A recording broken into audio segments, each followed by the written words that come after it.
Halo semuanya, selamat datang di channel ST Media dengan gua Erwin yang seperti biasa tiap hari Minggu sore kita ada episode Talk aja di mana kita akan membahas berbagai hal yang sifatnya gua harap bisa bermanfaat dan bentuknya seperti video podcast aja. Dan seperti biasa gua masih ditemani oleh lu. Kalau belum gua introduce lu jangan suara lu tuh karena jadi membingungkan. Jadi ya, itu dia gua masih ditemani oleh Ska di sini, halo. Skadivo. Lu nggak tahu ya ada bocah nelpon gua. Nama? Gue udah kasih tau belum sih? Belum. Ada, terus dia bilang nama kru ST nih. Dia manggil gue Edwin, Irwin gitu. Ya terus manggil lu Skadivo. Si bocah banget kelas 6 SD nelpon gue. Berdua sama adeknya, dia kelas 2 SD. Serius? Lo angkat tuh? Gue angkat, gue mikir kan gue gak kenal kan tadinya. Orang brand kiranya. Ada gue rekam ntar, mungkin kalau lo mau denger.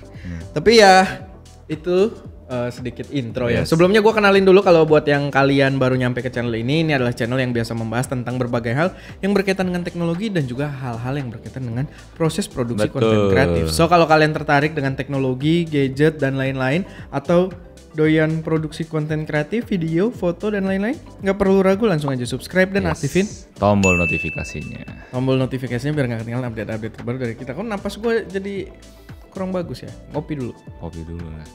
Gue nggak bawa kopi. Oke, jadi kita mau bahas apa kali ini, Ska? Nggak tahu. Nggak ada ya? Nggak ada info. Gue nonton Jared, nggak ada belum ada berita menarik sih memang. Tapi gua ada pembahasan yang gua rasa akan cukup menarik. Tapi nanti kita akan masuk ke sana pelan-pelan. Sebelumnya gue pengen respon beberapa komentar dulu di video sebelumnya, talk aja sebelumnya, dan juga dari Instagram gue.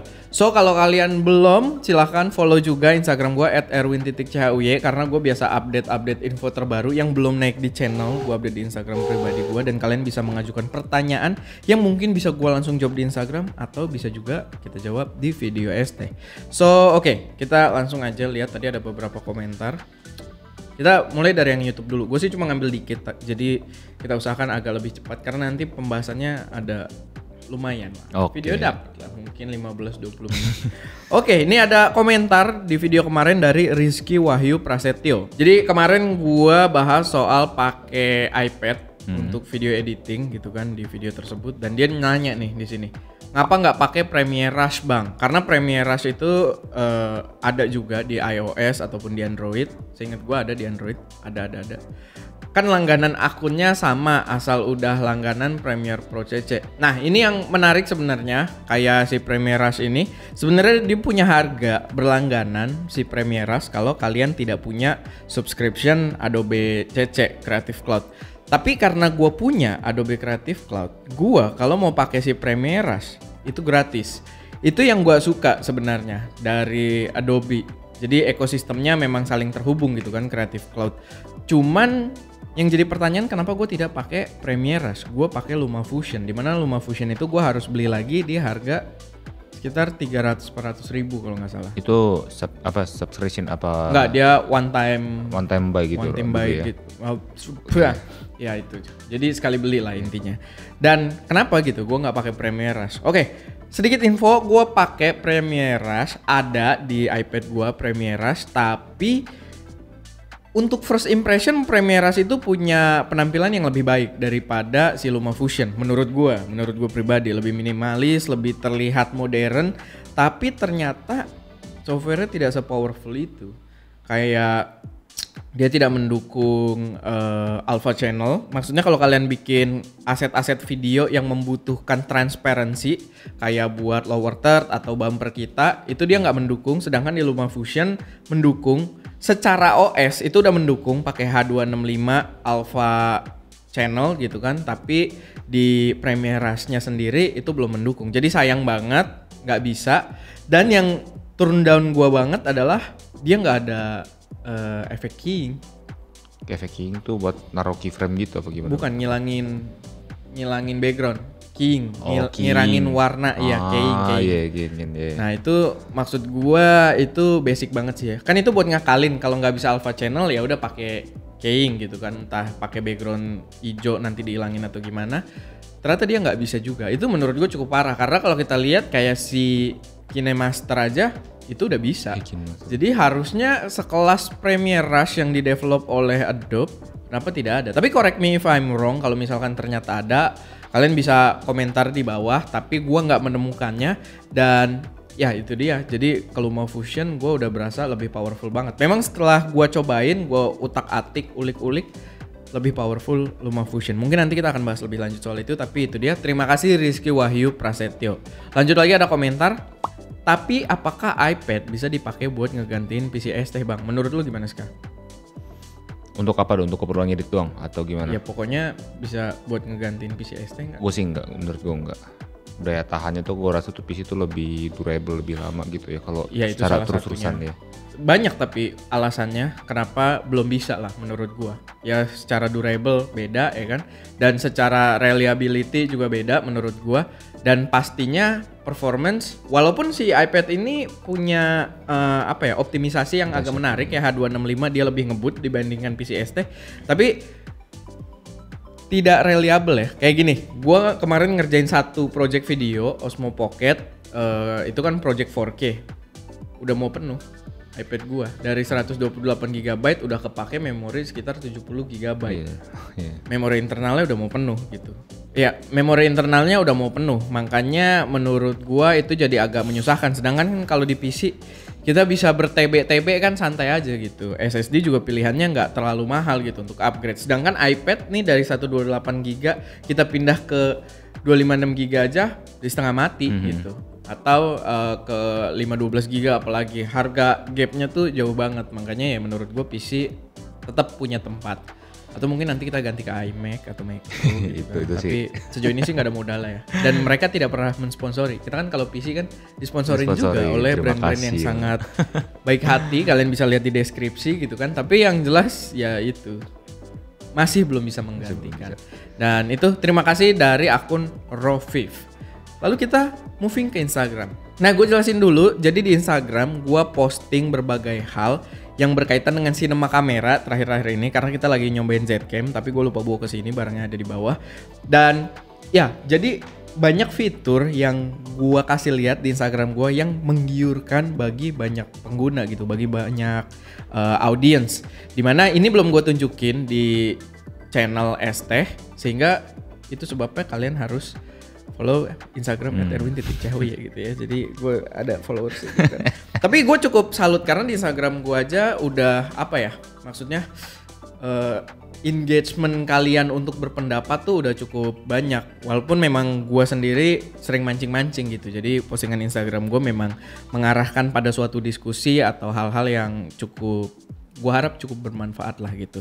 Nah di sini ada beberapa pertanyaan berkaitan dengan hal tersebut. Jadi postingan gue kemarin kok silahkan dikasih lihat. Postingannya adalah gue nunjukin kapabilitas dari format ProRes RAW, dimana gue ngambil dari kamera itu filenya overexpose dan setelah degrading itu bisa jadi underexpose. Bukan underexpose ya, maksudnya masih selamat dimana detail-detailnya bisa ke-restore. Lo udah lihat kan Ska hasilnya? Sudah. Nah itu kan maksud gue untuk orang yang awam, gak usah awam deh, kita aja yang udah banyak nyobain kamera ya kan, itu dahsyat banget. Apalagi buat orang-orang awam, video yang diambil dengan highlight udah meledak gitu kan, diturunin bisa ke-restore. Dapet detailnya dahsyat. Itu gokil. Dan di sini dia ngomong Faras.mahsa, wih berarti nggak perlu ribet nambah dan ngatur variabel ND atau ND tambah matchbox nih. Gue setuju, maksudnya gini. Gue ada balas sebenarnya komen dia, cuma gue nggak masukin di sini. Jadi iya sih bisa, karena kan bisa jadi ada sedikit ruang lebih buat nurunin cahayanya. Iya. Tapi kita tetap perlu paham kalau ada batasannya. Gue belum ngasih lihat lu sih, cuman gue ada ngetes yang sampai blown out banget, dimana si Cimeng tuh mukanya udah bener-bener nggak ada. Palanya udah nggak ada gitu. Yang lo salah ngambil bukan ya? Maksudnya salah terlalu settingannya emang. Sebenarnya memang enggak sih, bukan salah ngambil. Gue memang mengatakan ini extreme testnya. Jadi gue bener-bener ekstremin, bener-bener blown out, mukanya nggak kelihatan sama sekali, cuma kelihatan detail leher dikit, blown out. Dan ketika gue turunin, dapet mukanya kelihatan set, tapi ada batasnya. video tersebut tetap terlihat clipping, overexpose. Jadi ya itu tetap ada batasannya. Bukan berarti kita jadi bisa shot asal-asalan dan nantinya kita perbaiki on post gitu ya, nggak gitu juga. Tapi ya itu, jadi buat sedikit penjelasan aja. Terima kasih Faras.mahset. Tapi gue masih belum ngerti untuk kayak grading, maksudnya penurunan kayak modelan kayak gitu. Maksudnya kalau misalnya ketika kita ngambil gambarnya nggak overexpose itu ya udah hasilnya begitu aja gitu maksudnya. Iya. Atau begitu aja hasilnya. Kalau kita nggak ngambil ya hasilnya udah begitu. Cuman gini sih, tetap kan dia raw. Ada banyak konteks data yang disimpan oleh file raw tersebut. Di luar masalah exposure, kita bisa ganti white balance secara penuh. Oh, jadi, selama itu raw ini ya? Selama itu raw. Jadi sebenarnya video nggak raw pun kita bisa tuh atur yang kayak warp sama gitu. Tapi sistemnya akan tetap berbeda, lebih fleksibel di file raw. Karena kalau di file raw rasanya kayak kita ganti ketika di kameranya. Oh, secara langsung kayak kita ngeganti di kamera langsung ya, beda kalau kita udah jadi misalkan ada profile standar gitu, pas kita rubah di editing tuh pasti ada batasnya, dan batasnya lebih sempit gitu. Jadi ruang gerak kita headroomnya lebih sempit buat gonta-ganti itu. Sedangkan kalau raw, misalkan kita white balance-nya udah dongo banget nih, kan, orange banget gitu. Ya kok gini shotnya? Nah itu bisa dibalikin. Kalau raw ya. Tapi kalau bukan raw, kita pakai video yang udah jadi terkompresi, udah orange nih. Udah datanya tuh komputer nggak akan tahu aslinya nih kayak apa warnanya gitu. Ya. Dibalikin cuma jadi warna oranye ditiban biru gitu, nggak akan jadi warna aslinya gitu ya. Iya, warna aslinya. Nah itu makanya file raw tuh menarik, dan kesempatan kita nyobain si Zcam ini jadi kesempatan kita buat belajar banget sih sebenarnya. Termasuk kalian juga jadi dapat informasinya gitu. Lanjut lagi, ada komentar gini, namanya sih nggak naik kelas, nama aku. Gue tahu tuh gitu. Bagiin filenya lah sekaligus belajar color correcting.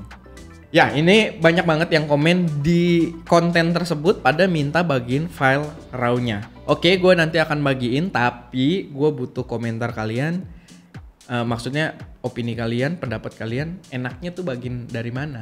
Iya. Karena sebelum-sebelumnya gue pakai Google Drive. Ada aja yang. Tapi kan kalau yang download banyak, bakal ada kelimit bandwidth gitu kan. Apalagi ini filenya juga gede, jadi ya. Tapi mungkin nggak banyak karena filenya gede yang bakal download. Jadi gue heran juga. Ya silakan kalian komen, enakan mungkin lewat Mediafire mungkin. For share. Iya, downloadnya lama mereka, mesti premium gitu ya. Kalau kita disponsorin for share mungkin, tapi selagi belum kita manfaatkan ya biar downloadnya cepet gitu kan. Nah itu silakan kalian berkomentar, dan nanti filenya akan gue kasih ketika pembahasan si Zcam-nya sendiri. Kita lanjut lagi. Ini kayaknya komentar terakhir ya. Habis itu komentarnya banyak sebenarnya, kalian bisa lihat tuh di Instagram gue, diskusinya tuh panjang banget sampai bawah. Tapi di sini gue pilih beberapa aja biar nggak terlalu panjang. Oke, ini dari Gerdi_Julian yang masih mahasiswa. Oh, ini beda postingan. Ini beda postingan.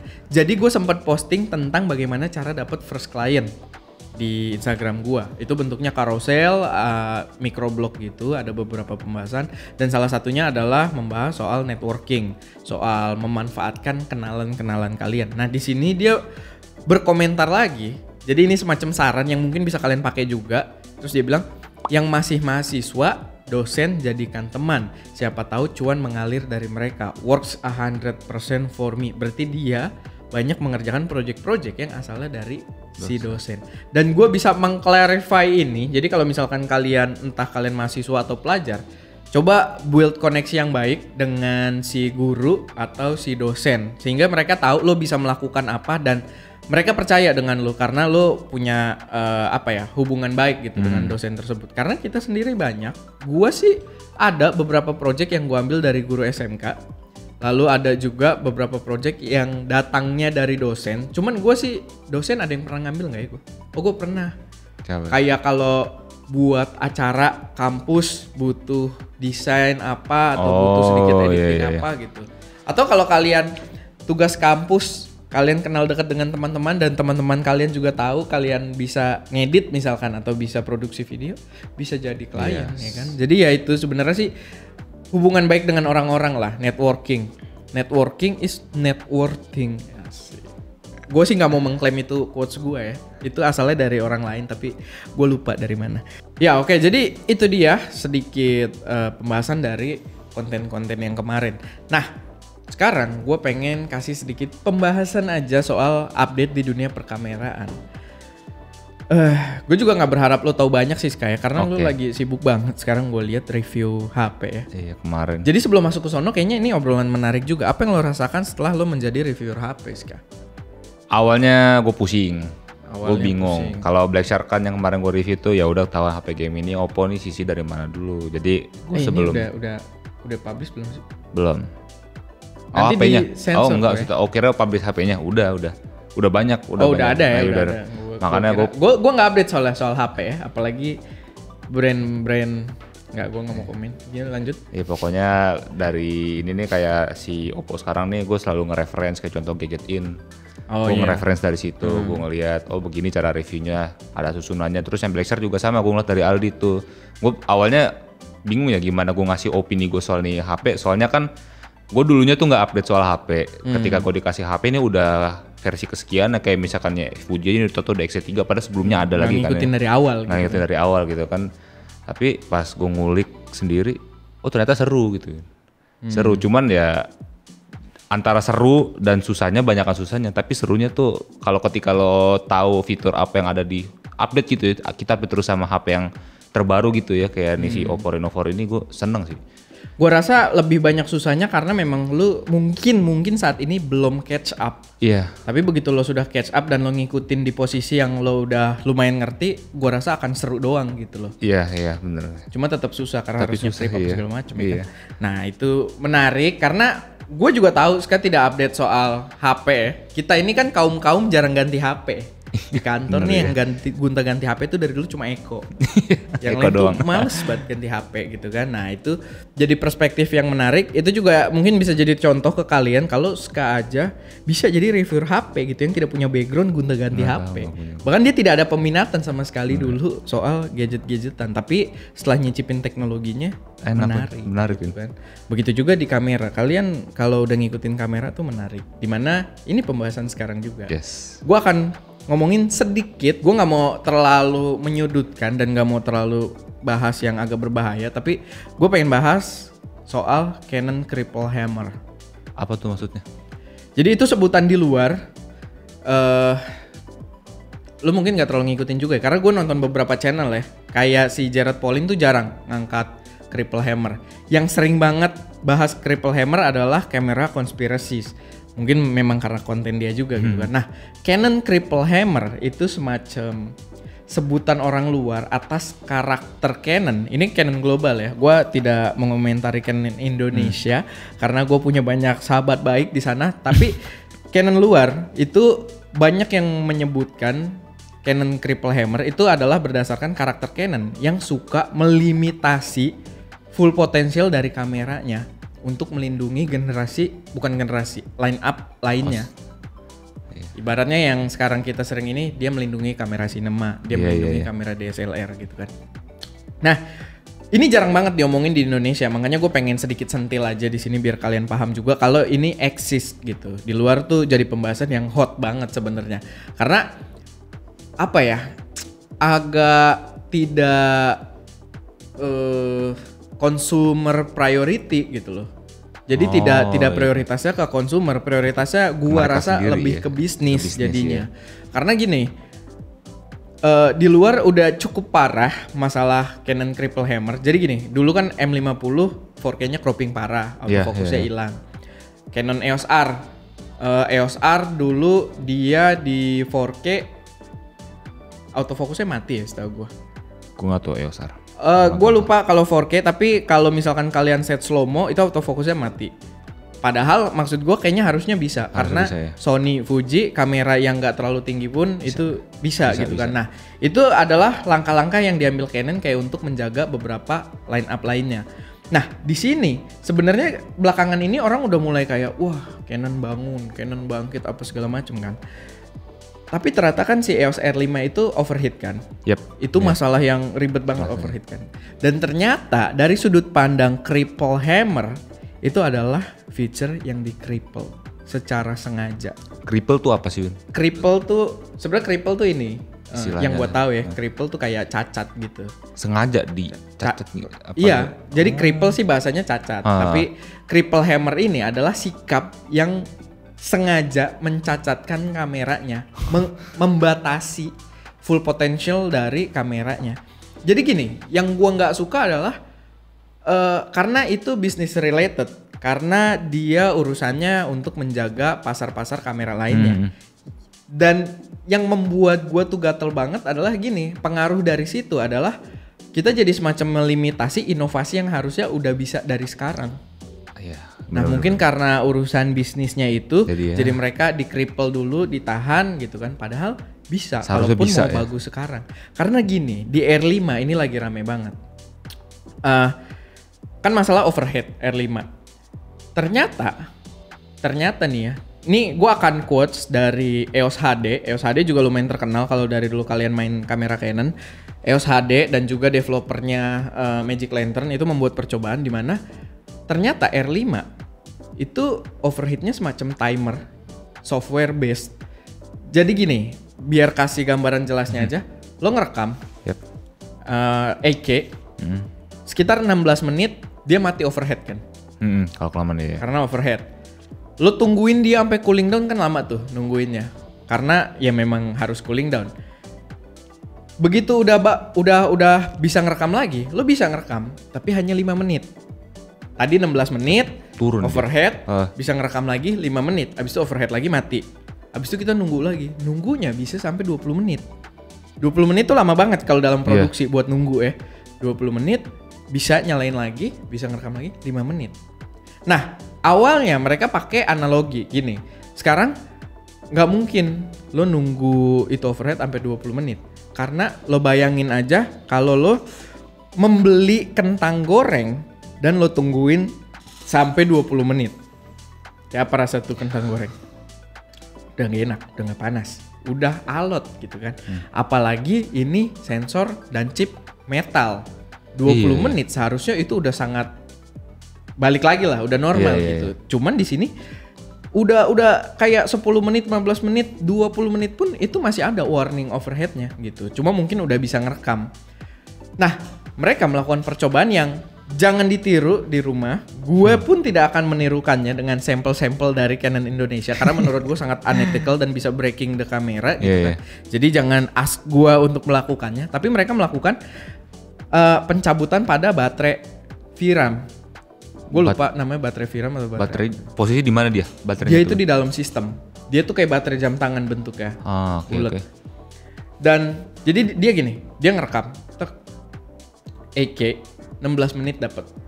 Stop. Nah, kalau si baterai VRAM-nya ini dicabut, otomatis nggak ada sistem sama sekali di situ yang berjalan. Timernya kereset. Bener aja ketika baterai itu dipasang lagi, pasang baterai normal, ngerekam, kamera akan menganggap dia belum ngerekam sama sekali. Jadi bisa ngerekam 16 menit lagi. Oke, jadi gue simpulnya overheatnya itu bukan karena dia panas ya, jadi karena tuh timernya. Dia panas, karena dibatasi. Cripple hammer. Oh my god. Itu yang maksud gue itu kan jadi image buruk banget buat Canon. Menurut gue sih mereka harus melakukan langkah yang baik ya, secara PR dan juga secara real solution. Mungkin dengan mengeluarkan firmware, oke lah kita hilangin timernya. Tapi ya itu sedikit aja biar kalian tahu. Tapi ada lagi hacknya. Jadi dibanding tadi ribet VRAM baterai, ada lagi sistemnya. Canon itu kan selalu menjaga kameranya kalau lo buka tutup baterai, kameranya mati. Iya. Nah ini jadi diakalin, lo buka tutup baterai. Sensor untuk tadi tanda kalau misalkan tutupnya lagi dibuka itu sensornya lo pencet jadi seolah-olah masih ditutup. Entah pakai mur atau pakai pokoknya objek kecil lah gitu, ditusuk gitu. Jadi seolah-olah kamera ngebacanya pintu ketutup. Lo nge-record. Tapi ini bukan untuk dipraktikkan di lingkungan profesional karena ini cuma buat ngebuktiin doang mereka kalau secara physically kamera ini mampu lebih gitu. Jadi mereka ngerekam 8K sekitar 16 menit. Ini ada videonya punyanya si Andrew dari EOS HD. Dia ngerekam sekitar 15 menit overheat tapi sebelum kameranya mati baterainya dicabut. Baterainya dicabut, katanya yang membuat itu terjadi, kenapa baterainya harus dicabut? Jadi kamera nggak sempet nyimpen data ke RAM kalau kamera ini habis ngerekam 8K 16 menit. Gue masih belum paham ininya, gampang gimana? Ya gini, pokoknya intinya adalah kita cabut baterainya, dia hitungannya force shutdown. Jadi kamera belum nulis data terakhir apa yang dilakukan si kamera ke memori, jadi udah mati. Tapi ini berbahaya karena file lo pasti korup menurut gue. Pasti korup dan itu agak dangerous juga buat si kameranya kan. Jadi jangan diikutin. Tapi abis itu dia colok lagi baterainya, masukin memori baru yang fresh, rekam, bener. Kameranya masih ngerekam 16 menit lagi. Tanpa cooling down. 16 menit lagi. Dia ngelakuin itu kalau nggak salah 3 atau 5 kali. Berarti valid dong Win ya? Valid. Abis itu 16 menit, 16 menit overhead. Angkanya sama lagi, mulainya di 16 menit, baru overhead, baru dia keluarin force, mati kameranya, dia ganti memorinya, masukin lagi baterainya, ngerekam lagi 16 menit lagi, tanpa ada tadi dibatasin 5 menit nih, segala macam. Ya itu fakta-fakta menarik aja ya menurut gua. Jadi balik lagi, ya gue tidak akan mengatakan R5 jelek juga. Ya sebenarnya R5 dan R6 ini kan kamera yang bagus buat foto karena kita bisa lihat si R5 45 megapiksel gitu kan dengan RF mount. RF mount udah mantep banget ya. Red Komodo aja pakai RF mount. Dan keduanya punya sensor yang bagus. R6 bahkan R6 aja yang lebih murah pakai sensornya 1DX Mark III. Sama tuh sensornya. Jadi menurut gua untuk foto sih gua rasa udah oke, reliable gitu. Cuman yang gua kurang suka adalah mereka memasarkan kamera ini dengan kata-kata 8K-nya itu. Tapi mereka sendiri yang membatasi. Yang membuat 8K itu nggak bisa dipakai gitu. Kenapa alasannya? Ya paling simpel adalah menjaga lini sinema kameranya. Tapi secara teknologi sekarang berarti sebenarnya hal itu possible. Ya minimal gini deh, bisa ngerekam 30 menit 8K kan udah mantep banget kan. Ya. Nah, di 8K ini sebenarnya gini, 8K ini cuman jadi contoh aja di EOS HD karena kan dia memang file terberatnya. Ya intinya adalah nih kamera sebenarnya nggak segampang itu overhead, cuma dibatasi sama Canon. Tapi kalau dari sudut pandang gua, oke lah 8K-nya gua nggak masalah. Tapi yang repot adalah karena si R5 juga dibatasi dari segi 4K HQ. 4K HQ itu adalah penggunaan sensor 8K-nya. Jadi nge-record videonya tuh 8K cuma di downsampling jadi 4K. Dan itu adalah 4K yang tajamnya. Jadi dia punya 4K yang biasa, beberapa nyebutnya lame 4K, 4K yang menyebalkan gitu ya, 4K yang payah. Dan ada 4K HQ. Nah 4K HQ ini tajam banget. Orang nih nge-price banget, maksudnya muja-muja ini cakep nih, 4K HQ cakep. Tapi itu dilimitasi juga di R5. Ya. Nah itu yang lebih yang lebih jadi concern gua. Kalau 8K bisa ngerekam lama pun gua rasa gua nggak akan pakai. Karena ngeditnya juga setengah mampus gitu kan, ngapain. Tapi kalau si 4K HQ ini gua rasa kalau bisa nge-record lama itu akan sangat membantu. Cuman sayangnya kenapa dibatasi? Itu dia yang repot. Nah mungkin ini bisa jadi sedikit masukan aja. Gue nggak tahu sih Canon dunia sih mungkin nggak ini ya. Cuman mungkin Canon Indonesia bisa kasih tahu gitu kan. Oh di Indonesia ternyata udah terdengar kabar hammer gitu kan. Hati-hati. Nah kasih tahu ke bos Jepangnya gitu kan. Biar mereka ya harusnya sih mereka udah paham lah. Karena ini udah jadi keributan global juga. Ya nggak yang sampai kayak pandemi gini kan. Nggak seheboh itu. Karena ini di kalangan kita aja. Tapi ya menurut gue ini langkah yang terlalu menyebalkan ya dari Canon. Susah jadinya bunuh diri jadi ntar ya. Apalagi ketahuan. Iya ketahuan lagi. Ya kan. Nah itu dia. Jadi itu aja sedikit pembahasan dari gua. Mungkin kalian bisa jadi dapat wawasan tambahan semoga atau sedikit insight dan perspektif tambahan. Gua tidak meng-hate ke Canon Indonesia. Gua masih sangat mengharapkan gua dapat R5 dan R6 karena gua masih sangat excited buat coba dua-duanya. Termasuk lensa yang tele itu ya. Tapi kayaknya gua akan memakai buat moto. Karena 8K-nya gue tidak terlalu tertarik jujur to be honest gitu kan. Apalagi setelah nyobain ProRes RAW beneran dari si Zcam. Tapi buat foto sih kayaknya bakal oke banget. Dulu kan gue pakai EOS R jadi doyan foto kan. Nah bagaimana dengan R5 atau R6 gitu. Jadi ya itu aja. Buat obrolan kali ini terima kasih teman-teman sudah stay sampai sejauh ini. Sekarang kita dengarkan Kata-kata bijak dari Siska. Gue lihat Siska lagi bahagia, jadi harusnya kata-kata bijaknya oke. Enggak, Win. Kalau bisa related ke teknologi, Siska. Nggak bisa, Win, kalau itu, Win. Kalau kalian bisa lebih... Lo apa? Gue udah lupa. Salting begini gue. Kalau kalian bisa lebih apa? Nggak jadi. Nggak jadi, Win. Ganti lagi. Kalau bisa lebih ya lakukan lah, jangan membatasi diri kalian sendiri. Lama tapi ya. Oke, itu aja. Terima kasih buat teman-teman yang sudah menonton. Silahkan komentar di bawah biar kita ada topik lagi buat minggu depan dan kita bisa diskusi di bawah, dan juga follow Instagram gue @erwin_chw. Oke, udah itu aja. Terima kasih sudah menonton dan dadah. Sampai bertemu di video lainnya. Sayonara, dadah.